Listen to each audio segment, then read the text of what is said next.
Universo Imaginario, un podcast de ICES en línea.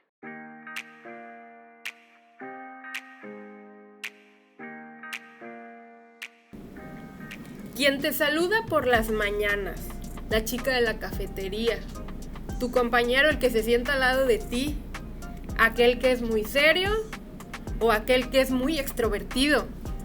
En todos ellos hay algo que posiblemente no conoces. Existen ciertos rasgos en la personalidad de cada uno de nosotros que nos hace especiales a nuestra manera. Muchas de ellas en una forma muy poco comprendida. Y para ello existen diferentes disciplinas profesionales que encaminan a develar aquellos puntos ciegos, puntos que la sociedad habitualmente tiende a rechazar y además le temen a lo que desconocen. Así es, el día de hoy se preguntarán qué estamos haciendo hoy, el día martes 31 de octubre. Y pues como se lo estarán imaginando, es un especial para el día 31 de octubre, que es Halloween. Y contamos con la presencia de nuestro gran invitado, el doctor Guillermo Espinosa. Hola, ¿qué tal? Buenas tardes, ¿cómo están? Muy bien, muchísimas gracias por aceptar nuestra invitación. Al contrario, muchas gracias por la invitación. Es un placer para mí poder compartir con ustedes algo de lo que la vida nos ha enseñado. Y creo que estábamos trabajando con este tema, viendo si lo dejamos para una segunda temporada o si lo manejábamos con alguna referencia a alguna oferta académica, pero dijimos qué tal si lo hacemos para un especial, y entonces estamos aquí grabando un especial. Surgiendo del hecho de que pudimos coincidir en la full que previamente formamos parte del evento, grabamos unas tomas y dimos con su conferencia muy interesante. Por cierto, nosotros teníamos que hacer algunas entrevistas y era imposible no voltear y estar leyendo lo que estaba exponiendo. Escuchando. Sí, estábamos escuchando, más porque es un tema que pues también nos llama la atención y nos gusta, y creo que en general a todas las personas les causa curiosidad saber y les causa mucho interés, que yo creo que en la FUL pudo notar el interés de los jóvenes por esos temas. Así es, sí, es un tema muy interesante, es un tema hasta cierto punto fuerte, pero creo que la época, el momento y sobre todo este mes, ¿no? Este mes terrorífico. Sí. Este mes terrorífico, pues sí, como que se alinean los astros. Sí, serían los astros y podemos en un momento dado hablar de lo que apasiona mucho al ser humano, ¿no? El ser humano es el único ser que se estudia a sí mismo, ¿sí? Nos llama poderosamente la atención y nos apasiona saber de nosotros. Y saber de nosotros pues es recorrer holísticamente todas las esferas de la persona, entre ellos pues nuestro comportamiento. Así es, en lo que hemos podido ver como no fanáticos tal vez, pero como personas curiosas que se dedican a ello, ya existen un sinfín de mar de películas de terror con comedia, que no entiendo mucho ese género actualmente, pero sabemos que existe. Ya hay muchas adaptaciones de películas que las han llevado por basarse en casos reales, tal vez no por hacerla como una docuserie, que es las que están muy de moda últimamente, sí, de 10 capítulos más o menos. Pero sabemos que ya hay películas que existen, que podemos comenzar con la primera, que tuvimos una investigación que creo que también nos gustaría hablar de ella a grandes rasgos. Sí, creo que es una de las que casi todos conocen o no han visto, pero han escuchado hablar de ella, que es la de It, basada en un libro de Stephen King, que es la historia de un payaso que está atrás de los niños en el poblado de Derry, de Maine. ¿Cómo se pronuncia Maine? Que está basada, el libro estaba inspirado en el caso de Pogo, el payaso Pogo, que es este personaje John Wayne Gacy, que pues prácticamente hizo lo mismo, pero no como a la ficción que vemos acá en el libro o la película, que ve tus pesadillas y se disfraza de lo que se transforma en lo que tú más le tienes miedo, y de esa forma te ataca. Creo que cuando las personas comenzamos a conocer el contexto de quién es John Wayne Gacy y lo asocias con la película de Stephen King, la película basada en el libro, ya empieza como a causarte un miedo de conexión. Sí, John Wayne Gacy es parte de los asesinos seriales que manejo en esta disertación, que es precisamente la huella gráfica del asesino serial. ¿Y por qué la huella gráfica? Porque es, como bien lo dices, te marcó, ¿no? Y como marca, pues también la huella marca. Y la marca de un criminal, pues tiene ciertas peculiaridades que de alguna manera a lo mejor los podemos visualizar, sentir, percibir por ahí en nuestro entorno, ¿no? O quizás están muy disfrazadas y no las podemos localizar. Lo maravilloso es de que puedas en un momento dado conocer el perfil conductual de una persona sin preguntarle nada. Es decir, sin ir al cuestionamiento, sin ir a interrogarlo y sin saber absolutamente nada. Solamente con un pedazo de papel escrito y que tú puedas decir, wow, hay que tenerle cuidado, ¿no? A esta hay que tenerle cuidado, porque no solamente tenemos asesinos en serie o hemos tenido asesinos en serie hombres, sino que también mujeres, aunque en menor cantidad. Sí. Sin embargo, la característica principal de un asesino serial son generalmente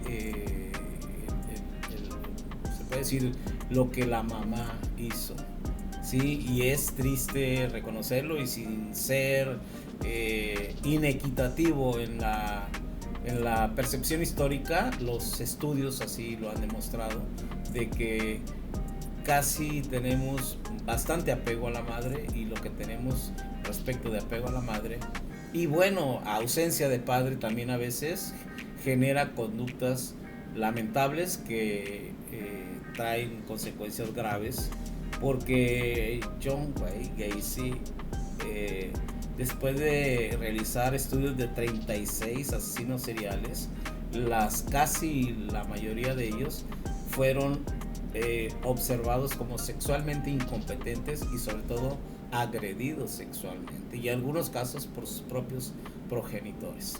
Entonces el tema, ¿sí? Asesinos seriales, la huella gráfica del agresor, es un tema que manejamos con motivo del conocimiento sobre la neuroescritura. La neuroescritura, que es, si me permiten decirles, está basado en estudios sobre las neurociencias. Las neurociencias estudian pues prácticamente al cerebro, ¿sí? Y el cerebro pues está compuesto por sistemas cerebrales como la médula espinal, ¿sí? El sistema nervioso central, el sistema nervioso periférico, pero esencialmente por un tipo especial de células llamadas neuronas. Y todos tenemos neuronas, absolutamente todos. Por tanto, quien tiene neuronas tiene neurosis. ¿En qué grado? Bueno, varía. Sí. Me imagino que la neurociencia que nos comenta es, con miedo a equivocarme, estudia los comportamientos de las personas y por qué o qué factores son los que los detonan o los que los orillan a tomar ese lado de los acontecimientos. Sí, la neuroescritura. ¿Por qué la neuroescritura, que se basa en las neurociencias, que es la parte más avanzada actualmente del estudio sobre el cerebro, ¿no?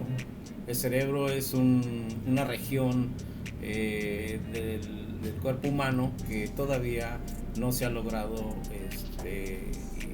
obtener todas las respuestas que pudiéramos tener. Casi la mayoría de las ciencias, tanto médicas como ciencias de la conducta, siguen estudiando todavía ese océano inexpugnable que es el cerebro.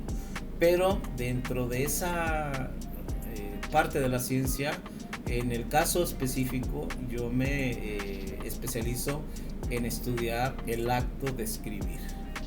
El acto de escribir. ¿Por qué el acto de escribir y por qué tiene que ver con la neurociencia? Porque el humano es el único sujeto del planeta que escribe. No hay más quien escriba. Y el acto de escribir es un acto que no nacimos escribiendo, ¿no? No nacimos con el conocimiento de la escritura, sino que es un acto que aprendemos, lo vamos desarrollando conforme se va desarrollando el perfeccionamiento de nuestro sistema nervioso. Coincide con la motricidad gruesa, que es el acto de caminar, de trepar escalones, de correr. Coincide exactamente al año 6 meses, es cuando empieza el niño a graficar haciendo garabatos. Y a partir de ahí, bueno, viene la explicación. Sí, es como lo que dijo. Por ejemplo, yo soy zurda y en ciertos aspectos no tengo como un estilo de escritura como dicen muchos que es zurdo, que algunos lo avientan la letra hacia un lugar, algunos avientan la letra hacia otro lugar. Yo aprendí a engañarme a mí misma y volteo los cuadernos y pues escribo de una forma en donde pues parece que está derecha. Pero en cierta parte creo que sí se nota el toque del soy zurda. A lo mejor y yo he visto varias series en donde también hablan de cómo descubrieron a la persona o cómo tuvieron las pruebas en base a lo que escribió. Por ejemplo, voy a mencionar a otro asesino en serie, tal vez BTK, que era el que dejaba notas con su nombre BTK y tenía muchas faltas de ortografía y decían que la escritura era muy fea y muy burda y muy sucia, por así decirlo, y él buscaba que ya lo reconocieran. Sí, que incluso su esposa en un momento que están saliendo las noticias, o no me acuerdo en dónde lo están viendo, que es donde muestran la carta y le dice, mira, escribe la palabra igual que tú. Sí. Y él se queda así como que, ay. Sí. Y, o sea, es algo, me imagino que va involucrado en el tema en el que usted está. Sí. Bueno, estudiar la escritura nos lleva a varios escenarios, ¿no? Uno de los escenarios más interesantes es, por ejemplo, que si es un acto que se aprende y que pues todos hemos aprendido a escribir, ¿sí? Desde los chinos, los americanos, los colombianos, los mexicanos, los japoneses. Parece que es complicada la escritura de unos, los rusos con los latinos, ¿no? Pero de alguna forma tiene en común lo que un psicólogo en un momento específico de sus estudios descubrió, Eric Wagner. El acto de escribir es un acto aprendido y la escritura de todas las latitudes de alguna forma tienen algo en común que descubrió Eric Wagner. Eric Wagner es un psicólogo que elaboró un test muy interesante, pero al tema es que él dice que se necesitan 5 figuras geométricas para poder tener todo un sistema de escrituras. Es decir, el punto, que es la mínima expresión gráfica. Si ese punto se mueve en una dirección, se genera una recta. La línea. Sí, la línea, que puede ser horizontal, vertical, inclinada a la derecha, inclinada a la izquierda. Pero que si ese mismo punto que se mueve en una dirección generando una recta encuentra un obstáculo, cambia repentinamente de dirección, se convierte en un ángulo. Ya tenemos el punto, la recta y el ángulo. Si ese mismo punto se mueve, pero ahora va a cambiar paulatinamente de dirección, se convierte en una curva. Ya tenemos el punto, la recta, el ángulo y la curva. Pero si ese mismo punto sigue su trayectoria hasta volver al origen, se convierte en un círculo. Con esas 5 figuras geométricas ya podemos tener un sistema de escritura. O sea, no hay escritura que no tenga un punto, que no tenga una recta, que no tenga un ángulo, que no tenga una curva, que no tenga un círculo. Y actualmente ese tipo de pruebas, por así decirlas, son tomadas en cuenta cuando hay algún caso real. Por ejemplo, si yo soy abogado y reúno pruebas y digo, fui con una persona que puede leer la letra, que puede entender cómo funciona y puede darme su testimonio, ¿eso sí vale actualmente? Sí, bueno, hay en la misma universidad hay una carrera, ¿no? Que es la carrera de criminología, y en la carrera de criminología, entre otras materias, se lleva una materia que se llama grafoscopía. La grafoscopía es una técnica auxiliar de la criminalística que se encarga de identificar autor de escritura, es decir, peculiaridades de la escritura. Y la escritura es un mar de conocimiento, parece ser, sí, es el abecedario y la numeración y los diferentes signos gráficos que podemos identificar. Pues no, una escritura tiene forma, script, cursiva, Arial, sans, gris, New Roman, diferentes formas, ¿sí? Pero también tiene tamaño, chica, mediano, grande. También tiene velocidad, es decir, ocupas un determinado tiempo para elaborar una escritura y recorres un trayecto con el lápiz o el bolígrafo, y ese trayecto por una unidad de tiempo es la velocidad. Y la velocidad que tiene puede ser rápida, mediana o lenta. Y la velocidad es inversamente proporcional a la presión muscular que ejerce sobre la hoja cuando escribes. Entonces ya tienes forma, tamaño, presión, velocidad, pero también tienes inclinación. Hay escritura que la ves y que está como tumbada, ¿no? Hacia la derecha, o está vertical, o está hacia la izquierda. Entonces ya tienes una clasificación de escritura inclinada a la derecha, inclinada a la izquierda o vertical. Sí, tienes forma, tamaño, presión, velocidad, inclinación, ¿sí? Y así tenemos orden interno, orden externo, es decir, análisis entre letra y letra, entre renglón y renglón, entre palabra y palabra. Todas esas estructuras gráficas, que son más o menos 9, ¿sí?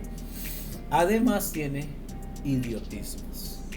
Y no es que seamos idiotas, sino que idiotismo significa idios de uno mismo, o sea, peculiaridades gráficas que dejamos nosotros marcados en la escritura sin que nosotros sepamos que ahí están. Es decir, como el brazo mío es diferente al de él o al tuyo, ¿sí? Entonces tenemos una palanca ósea de diferente tamaño, y la palanca determina el área que cubrimos para poder graficar. Entonces, aun cuando hagamos la B o cualquier letra o una firma, la hagamos nosotros tres, la vamos a hacer con una huella gráfica diferente. En un capítulo previo hablábamos acerca de la licenciatura en Derecho, pero nos refería más en un aspecto a lo legal, a lo de un despacho que arregla ciertos tipos de problemas, pero creemos que el derecho tiene una rama muy amplia en la cual uno se puede dirigir. En este caso existe con lo que conocemos como el derecho penal, que se va directamente a esta área donde vemos más casos hay personas que, como vemos la cotorriza, Slobo estudió para abogado y dijo que en algunas ocasiones le tocaba ir a hacer como peinar una área donde hubo un crimen y les tocaba ver de que el cuerpo ya inflado, cosas así. Sí, procesamiento del lugar del hecho se llama. Okay. Procesar el lugar, y hay diferentes técnicas para poder hacer ese recorrido, ¿sí? Pues en forma de peine, pero le diría peinar, porque hay forma de peine, hay en espiral, hay muchas maneras. Sí, es la criminalística de campo la que se encarga de realizar esa parte, y es el mundo jurídico el que se auxilia de ciencia, técnica, arte, oficio o práctica. Es decir, si el derecho necesita aclarar alguna área del conocimiento que el abogado no domina, por ejemplo, vamos a decir la causa de la muerte de una persona y que se requiera de identificar, por decir un ejemplo, que haya sido privado de la vida con arma de fuego, pues qué tipo de arma de fuego se utilizó. En ese caso pues se requiere de un experto en balística forense, pero también para saber si el proyectil del arma de fuego, qué tipo de órgano lesionó, pues se requiere de un médico legista. Entonces ya tienes dos disciplinas, la medicina y la balística, que deriva de la criminalística, y entonces en este caso la grafoscopía pues deriva también de la criminalística, y es donde el derecho hace contacto con todas las ramas del saber. De hecho, la tesis profesional de doctor que hice sobre ciencias forenses se trató de que es necesario implementar en mayor número de universidades, o que tenga la Secretaría de Educación Pública una apertura más grande acerca de las diferentes ramas del saber. Entonces la propuesta de mía en cuanto hice esa tesis de grado para doctor era que cuando el derecho necesita utilizar ciencia, técnica, arte, práctica o oficio, pues se necesitaba crear cursos de capacitación para cada una de las especialidades que el derecho necesita. Aquí hablando del derecho más específico de los abogados, a mí me gusta entre muchos personajes de este ámbito, obviamente se topa con los abogados, con el caso de los abogados, pero en el caso de John Wayne Gacy me llama la atención cómo es que al final pues se sabe que es completamente culpable, que es porque el abogado, ya la policía está afuera, está esperando que cometa algún error más grande y pues ya se lo lleven. Pero entonces por esto John manda a hablar a su abogado, y su abogado pues ya habla con él, le dice las cosas, y cuando el abogado sale de la casa, le dice a los policías, no les puedo decir qué me contó, pero es necesario, no, por lo más que quieran, no dejen que se vaya. Es culpable. Atrápenlo. No lo puedo decir todo lo que me dijo porque el secreto profesional. Sí. Pero esta persona no dejen que huya. Y ahí entra pues la profesionalidad del abogado y ¿cómo se llama? El criterio, la ética. La ética de como persona. La ética profesional de saber que está incorrecto lo que hizo, pero también tu profesionalidad no te deja decir qué pasó o que sí, la misma ley prevé como un derecho de defensa el que la comunicación habida en la función de la abogacía, que lo que el cliente te confíe, eso es prácticamente inviolable, so pena de que te puedes cometer un delito al revelar la información. Sin embargo, pues tenemos una formación deontológica los abogados, que es precisamente orientada a la moral, a la ética profesional, ¿sí? En donde estamos de alguna manera obligados a respetar la confesión, pero sí de alguna manera buscar la forma de comunicar sin revelar el secreto profesional, en el caso de payaso asesino, precisamente porque él muere el 14 de mayo de 1994 por la inyección letal, precisamente en una época en la que muchos asesinos seriales famosos son ejecutados. Sí. Así que fue como una época. ¿Pero por qué? Fíjense, asesinos seriales. Sí, ya les preguntaba también a las personas que fueron a la conferencia que por qué asesinos seriales. Dice, es que matan en serie, y en un territorio. Y no. A ver si quiero tratar de responder. A ver si no me equivoco. Se le llama asesinos en serie porque tienen un mismo método operandi, ¿no? Trabajan bajo un mismo régimen, y es cuando te das cuenta que empieza a haber la vinculación de que esta persona es el mismo. Porque por esto y por esto, porque ataca a las mujeres de cabello corto, que rondan entre los 20 y 25 años, por lo regular tienen lunares en la cara, piel aperlada, o sea, es un decir, ¿no? Es un ejemplo. Entonces eso factores que empiezan a salir de varias, ¿cómo se le llama? Varias personas que fueron atacadas, pues es ya como determinas que es un asesino serial, ¿no? Sí, más o menos. No, sí, sí estás en lo correcto, pero no nació así el término asesino serial. Ya después la criminalística se encargó de tipificar, o sea, darle ese matiz al asesino serial por el modus operandi, o sea, la marca propia del agresor, que bueno, tiene su propia firma, ataca en cierta zona geográfica o deja ataca cierta población, ¿no? O mujeres o prostitutas como Jack el Destripador, pero o como Juana Barraza, la Mataviejitas aquí en México, ¿no? Que atacaba a un sector de la población. Pero eso ya lo hizo precisamente las ciencias forenses, que hicieron ese tipo de tipificación, ¿no? O caracterización, o mejor dicho, perfilación criminal. Pero fíjense que pues mote o apelativo que surge es precisamente en Estados Unidos. Surgió porque decían los periodistas, y fueron los periodistas los que sacaron este término, no fueron ni abogados ni criminólogos. Decían, fíjense que estos tipos matan así como sucede en las series de televisión.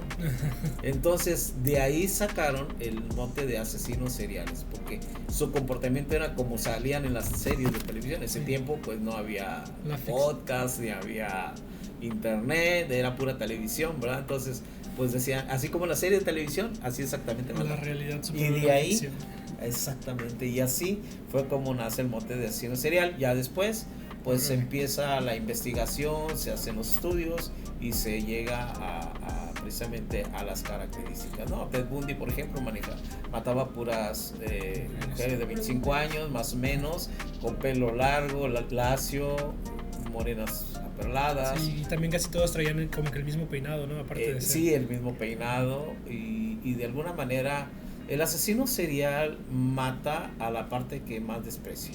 Sí, a la parte que más desprecia y tal vez está obsesionado o hasta un punto ama a ese punto, porque creo que el que mencioné ahorita, Ted Bundy, atacaba por el rencor que le tuvo a su expareja, a su exnovia. Aparte creen que también a su madre, que vivió mucho tiempo creyendo que era su hermana. Curiosamente mayor. Los hombres buscamos de pareja a la mujer que se parece a nuestra madre, y las mujeres al hombre que se parece a nuestro padre.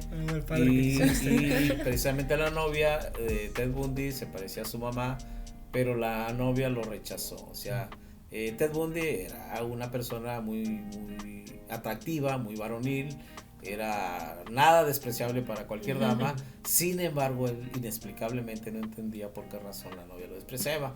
Probablemente, sí, los estudios a que se llegaron es que ella sí sabía exactamente el tipo de monstruo que era, y por eso precisamente no quería estar cerca de él, y ella se mudaba de un lugar a otro para que no lo encontrara. Ella trataba de buscarla, y en cada mujer que se parecía la mataba a la novia, la mataba. Pero es algo así como el Minotauro, ¿no? De la mitología griega, el Minotauro de la diosa griega que es violada por un toro, ¿sí? Y de la ataque, de la violación, pues hay un producto de la concepción, ¿no? Y de ese sale un ser mitológico que es mitad humano y mitad toro. Ese Minotauro, la madre, la diosa, lo encierra en un calabozo porque lo tiene ahí. No lo mata porque es su hijo, pero tampoco lo quiere porque es toro y porque se parece al sujeto, o sea, al animal que la mancilló. Y nace en el corazón de la madre pues un amor-odio. un amor-odio. Amor porque es su hijo y un odio porque es el resultado de la... Y entonces de ahí es el síndrome del Minotauro, ¿no? Y el síndrome del Minotauro prácticamente aparece con Ted Bundy. Y sí, regresando a Ted Bundy, creo que él es producto de un incesto. Así, o es lo que se sospecha. Sí, no estoy seguro si ya es asegurado, pero creo que se dice que es incesto de su papá a la hija. Y de ahí sale el producto de Ted Bundy. Sí, de los asesinos seriales hay mucha ficción y hay mucha realidad, ¿no? Hay muchas situaciones que todavía en investigaciones no comprobadas, pero lo que sí está comprobado es que de alguna manera los asesinos seriales son objeto o fueron objeto de una agresión, de una agresión sexual, o una agresión física, o una agresión psicológica. O también un físico por ciertos golpes en la cabeza. Maltrato. No tanto maltrato, sino que algunos fue porque tuvieron un golpe en la cabeza y su cerebro pues se les como dicen, como dice el chiste, se te zafó un tornillo o algo así, ya dejó de funcionar diferente a ti y pues... De hecho, existe una persona de esa rama de los asesinos seriales que es Pedro Filo, es un brasileño que estudios muestran que él tenía un golpe en su cabeza de niño y tenía pues una malformación que hacía como que actuara de cierta forma. O sea, no estoy muy relacionada con el caso de sí ya se comprobó eso, pero decían que su forma de relacionarse con las otras personas era muy diferente. O sea, que él incluso decía que mataba por placer. Y la primera vez que lo hizo creo que fue hacia un acto que hubo contra su papá. Y a partir de ahí se fue a prisión y más de 20 personas, pero él mataba pues criminales. O sea, él pensaba que era la justicia buena de su parte, que actualmente se inspiró la serie de Dexter. La serie de Dexter. El del que tiene el laboratorio, ni la hermana insoportable. Sí. Y creo que también es muy interesante porque hay muchos que tienen ese mismo rasgo de que hay algo dentro de su aspecto físico. O por ejemplo también existe Dennis Nielsen, el inglés, que es hijo de un incesto. Pero a él lo descubrieron por los diarios que escribía. Él escribió para un escritor que le dijo, yo voy a hacer tu biopic porque anda de moda. Sí. Y pues ahora sí que le dio la vuelta y llegó un momento en donde el escritor le dijo, no, ya me dio miedo. Porque esto es ficción, ¿no? Sí, Dennis Nielsen tenía una personalidad, pues dice que tenía una personalidad muy así, muy extraña, muy entre como retraído, pero muy impulsivo. Entonces cuando empezaron a leer sus diarios escritos con su propia mano, el escritor fue y le dijo, escríbeme tu historia de vida. Y al siguiente vez que fue, tengo entendido que le llevó como 20 cuadernos y le dijo, ahí está, léela, hazlo, para retribuirse él su propio éxito. Y ya cuando el escritor empezó a ver y el abogado se empezó a meter y le dijo, si tú sigues haciendo esto, no nos va a ayudar, porque no nos está dando esto a nosotros y tú lo vas a vender como ficción y va a perder credibilidad. Sí. Y cuando ya después de tiempo salió que el pueblo en donde vivía Dennis Nielsen, la sección donde vivía, era una sección de mucho incesto. Todos en ese pueblo eran como que primos, hermanos, sobrinos, tíos, mamá, hijo, papá, hijo. Y por eso él tenía algo mal en su cabeza. O sea, había gente que estaba deforme por lo mismo del incesto, pero él tenía algo mal en su cabeza. O sea, no sentía empatía por nada, más que por su perrita. Y pues nada más, o sea, no, de ahí en fuera era muy retraído.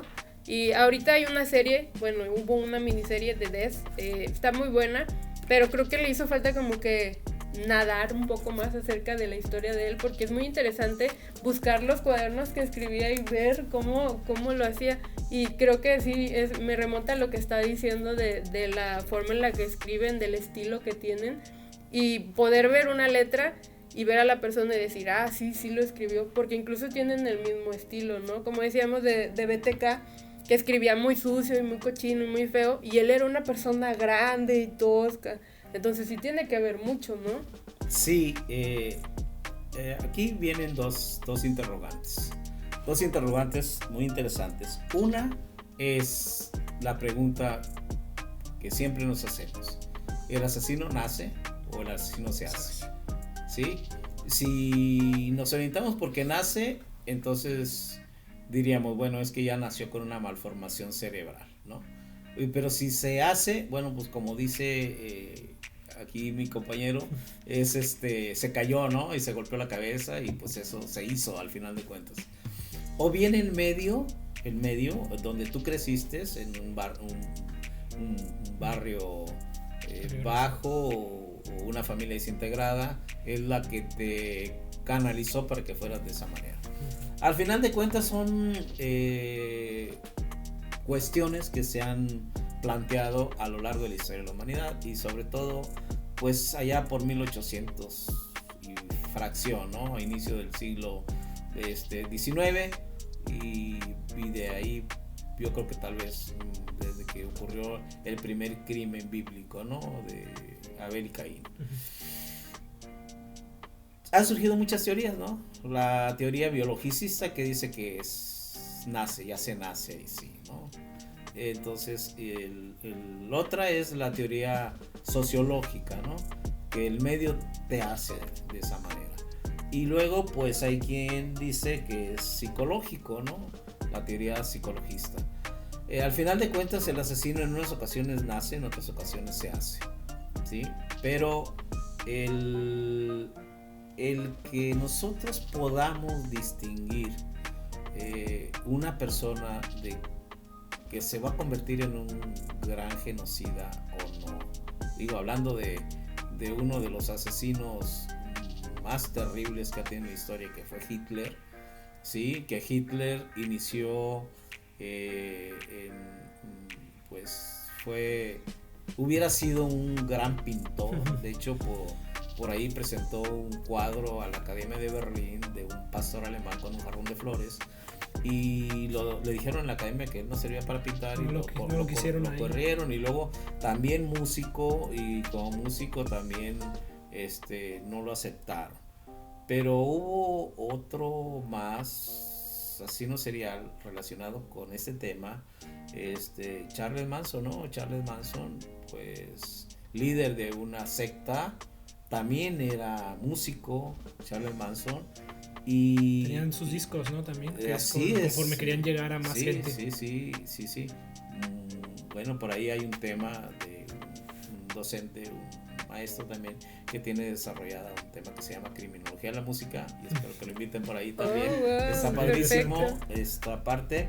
Pero fíjense, Charles Manson hasta tenía frases importantes. Decía: mírame con desprecio y verás a un idiota. Mírame con admiración, dice, y verás a tu Señor. Dice: mírame con atención y te verás a ti mismo. Es decir, esa última frase, mírame con atención y te verás a ti mismo, y bueno, eso lo decimos ustedes. Mírense con atención y tal vez no hemos descubierto esa parte. Bueno, ahora sí, la segunda interrogante: ¿puede el analista en perfilación criminal identificar conducta agresora en los sujetos analizando solamente la escritura y sin que esto suene a algo esotérico, brujería ni nada parecido? No es arte adivinatorio, sino que es traducción, como se traduce un idioma cualquiera, que el analista pueda, a través de ese análisis, identificar rasgos comunes en los asesinos seriales o asesinos no seriales, o simplemente en agresores. Qué maravilloso sería que tú dijeras: acabo de conocer a este chavo, es buena onda, es muy gentil, pues es algo que de hecho es una persona que nunca había conocido a nadie así y me tiene prácticamente muy enamorada, ¿no? Y resulta que empiezas a ver su escritura y es que yo veo algo raro en esa escritura, pero no tienes absolutamente certeza, ni siquiera decir, pues sí, pues tiene una escritura rara, pero pues bueno. Y luego tenemos la costumbre de decir, bueno, pues algo tiene que tener, ¿no? Pero ¿es realmente un monstruo? ¿Es algo que debemos de correr? ¿Es algo que debemos de quedarnos? Pues esta investigación que yo traigo es una investigación que se hizo en Chile, en una serie de centros penitenciarios en Santiago de Chile, entre uno los penales Colina 1, Colina 2, y estos se analizaron escritos de reos sentenciados que están compurgando para ver qué rasgos precisamente de aquellos que estaban sentenciados, confesos por homicidio o por temas relacionados con lesiones o con agresiones, y se elaboró un protocolo.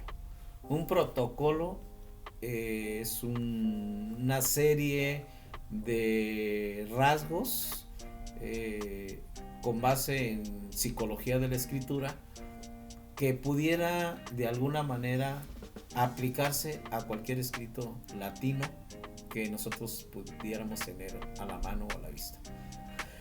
Y se encuentra que precisamente una escritura con descargas adicionales de tinta, es decir, es como si fuera sangre, ¿no? Las descargas adicionales de tinta es una característica de violencia, es decir, de una brutal ferocidad. Escritura donde encontramos letras que están sucias, como bien lo dices, y así es el término, escritura sucia, escritura masificada, es decir, con masas de tinta no normales, donde ves, dices, es que esta escritura tiene demasiadas descargas de tinta, y Perdón, no es por tinta de la pluma ni nada. ¿Las descargas de tinta a qué se refieren o cómo Cuando se aprecia? tú usas el bolígrafo, haces un recorrido con el bolígrafo, y ese recorrido con el bolígrafo pues vas realizando el trazo, ¿no? Y el trazo pues es una línea definida, pero resulta que hay sujetos que, por ejemplo, en lugar de tener una línea definida, tienes una línea que tiene como 2 veces el grosor, o zonas al inicio del abordaje del trazo, en medio del abordaje del trazo, a final de la terminación del trazo, descargas mayores a las que normalmente debe de tener la tinta. Ese se llama escritura masificada, se llama masa de tinta, va como una descarga adicional. Y aquí Sí. me imagino que entra mucho también lo que es la psicología, porque hace un momento que estábamos platicando me acordé del capítulo de cuando hablamos de la licenciatura en psicología, hablamos sobre una serie que es la del Alienista. No sé si la llega sí, de Alienista, donde nace lo que se podría decir la carrera de la psicología, pero también el Alienista dentro de la serie, como nos lo plantean, está muy familiarizado como el detective o la persona que analiza a los asesinos seriales y todo ese proceso. Me imagino que es parte de saber cómo piensa la persona, ¿no? O sea, Sí, ir más allá. De hecho, la psicología de la escritura es una herramienta más para la psicología, que permite elaborar un test de personalidad a través de la escritura. Psicología de la escritura. Guillem Maizan es uno de los autores clásicos de la psicología de la escritura. Y yo pienso que en la carrera de psicología debería haber una materia que sea psicología de la escritura, porque sería una fabulosa herramienta para el psicólogo. Sí. Órale. Bueno, pues si están interesados todos los que nos escuchan en estudiar todas estas materias, digo, nosotros contamos con la licenciatura en Derecho y la licenciatura en Psicología, que también siento que se está tomando un poco en esta conversación, y están ofertadas para el mes de enero del 2024. Hay muchos que tienen el falso pensamiento de que voy a estudiar Derecho y solo voy a leer y solo voy a estar haciendo cosas de papeles, pero creo que así como usted, si lo encaminan en un buen lugar, o por ejemplo, si estás interesado en este tema, podemos especializarnos en algo. Por ejemplo, nosotros que somos diseñadores, a lo mejor yo tengo especialidad en diseño digital de la universidad y yo decidí seguir por esa área. A lo mejor a los de Derecho también, que puedan saber y que puedan conocer que hay muchas oportunidades que pueden llegar a esa parte, como por ejemplo es Lobo de la Cotorrisa, que lo hizo por su gusto propio, Sí. y tal vez no le gustó y se aburrió, pero yo creo que si eres, como nos dijo la abogada, si eres muy apasionado, porque el derecho es algo muy apasionante, que tienes que tener un gusto por dedicarte y leer y darle el tiempo para hacer las cosas, ¿no? De hecho, el derecho es una ciencia de la conducta humana, es una ciencia de la cultura, ¿sí? Porque solamente el ser humano tiene derecho, ¿sí? Es decir, el derecho es un conjunto de normas o de reglas que sirven para poder tener una convivencia armoniosa.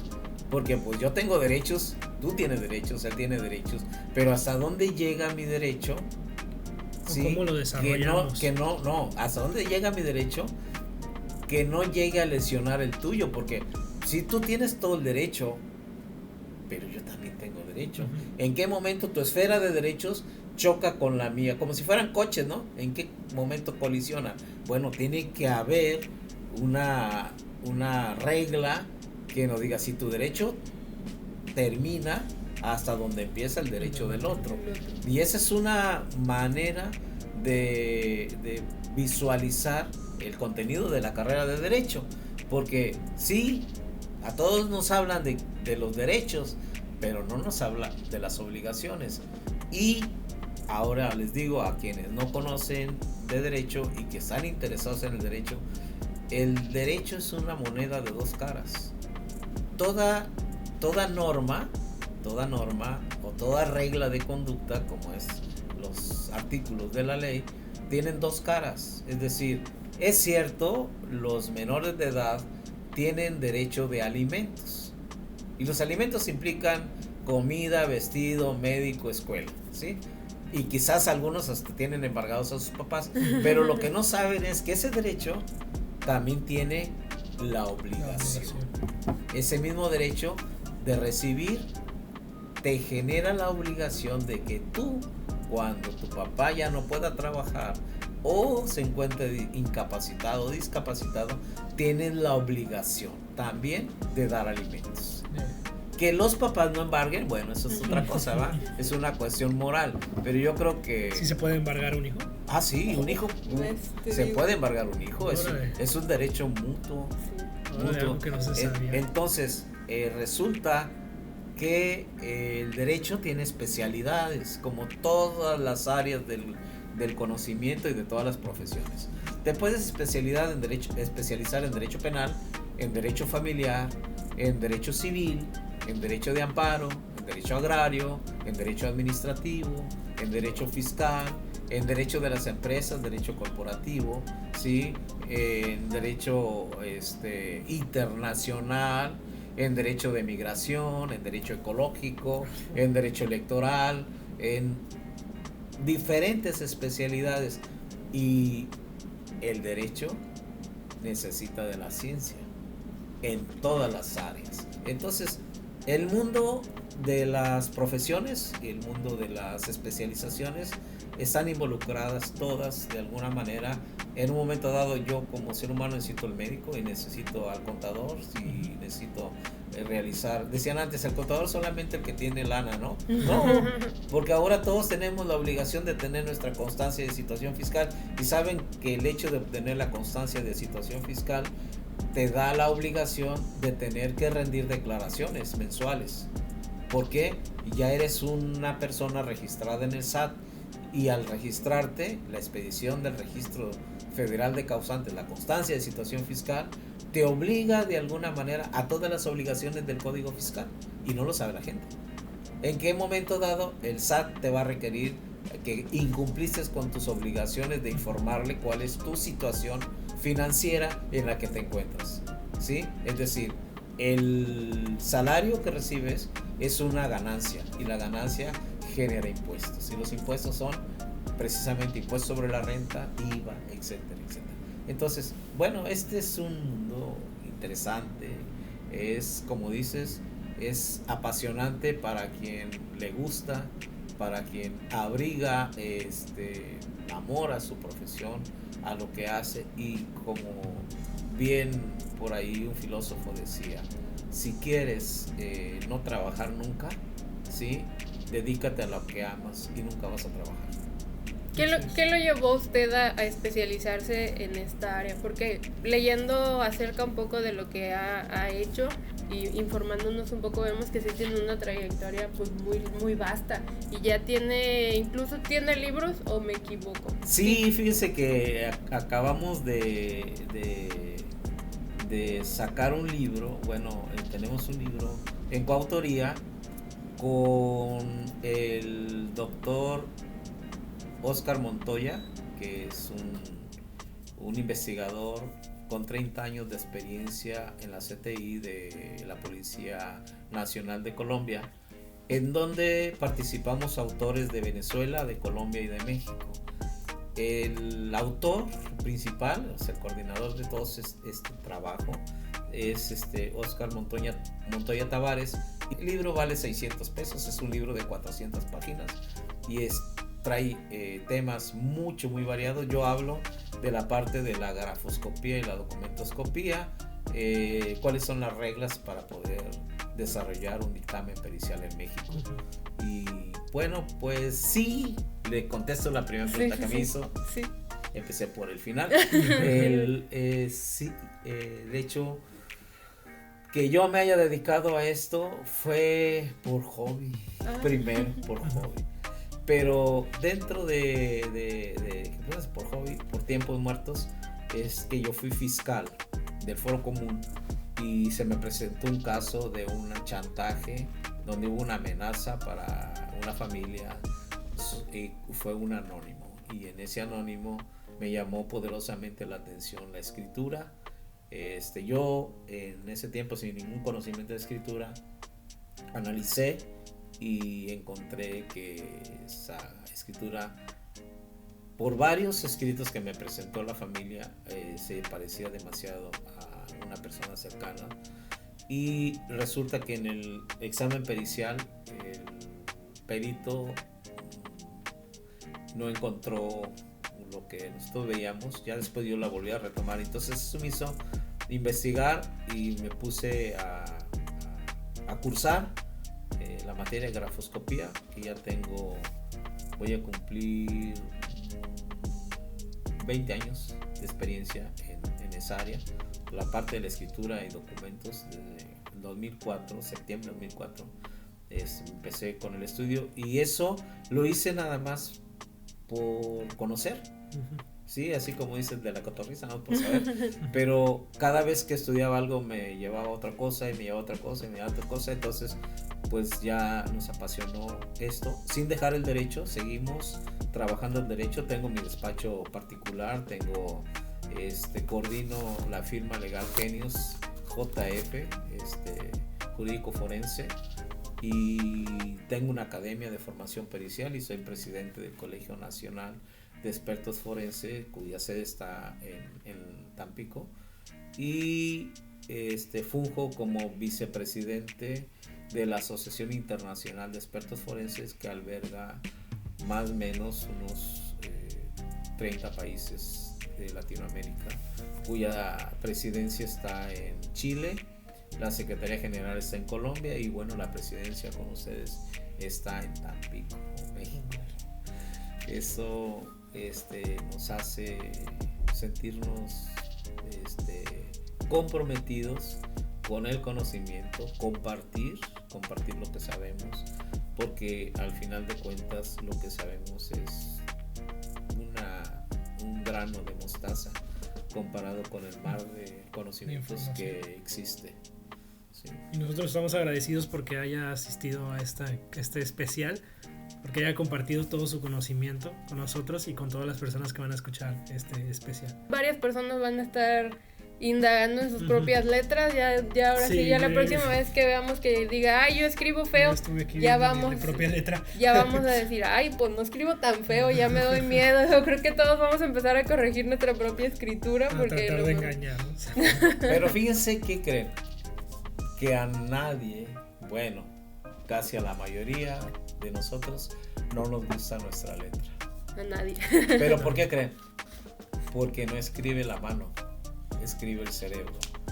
y el cerebro escribe de manera automática, porque como dije al principio, el acto de escribir es un acto aprendido. Cuando se practica mucho escribir, el acto de escribir, como es un acto voluntario, lo haces de manera consciente, pero en escritos extensos toma el mando el inconsciente y de manera inconsciente empiezas a escribir, de tal manera que el consciente ya no identifica como suya la escritura y por esa razón no nos gusta. Y aquel que diga que sí le gusta su escritura, se está engañando. no se está engañando, estás haciendo escrito dibujado, lo hace lento. Pero si a esa persona que dice que le gusta la escritura le hacemos un dictado a alta velocidad, su escritura no la va a escribir igual y va a ser inconsciente. Va a ser inconsciente, y es entonces cuando nosotros podemos analizar la verdadera personalidad. Okay. Hay muchas técnicas, sí, no es mucha, luego mucha gente me dice, a ver, y le voy a poner aquí mi firma. Sí, porque tú ya sabes que voy a analizarte y vas a buscar la mejor manera de hacer la mejor firma, de tal manera que ocultes aquellos lapsus catarsis, es decir, aquellos deslices escriturales que no quieres que los vea. Okay, y con este dato, creo que con este muy interesante dato llegamos a la parte final de nuestro especial. ¿Alguna palabra que tenga que decir para sí, pues agradecerles a ustedes por la invitación y después pues también a sus amables seguidores, que espero les agrade, ¿no? Y tener la oportunidad de pues seguirles compartiendo otras cosas, porque es decir, no es todo el conocimiento, solamente son pequeñas pinceladas de todo lo que podemos comentar. Así es. Okay. Gracias. Pues muchas gracias por escucharnos en este capítulo especial. Nos vemos en el siguiente capítulo. Yo soy Lili. Yo soy Cristian. Y yo, Guillermo. Nos vemos en el siguiente capítulo.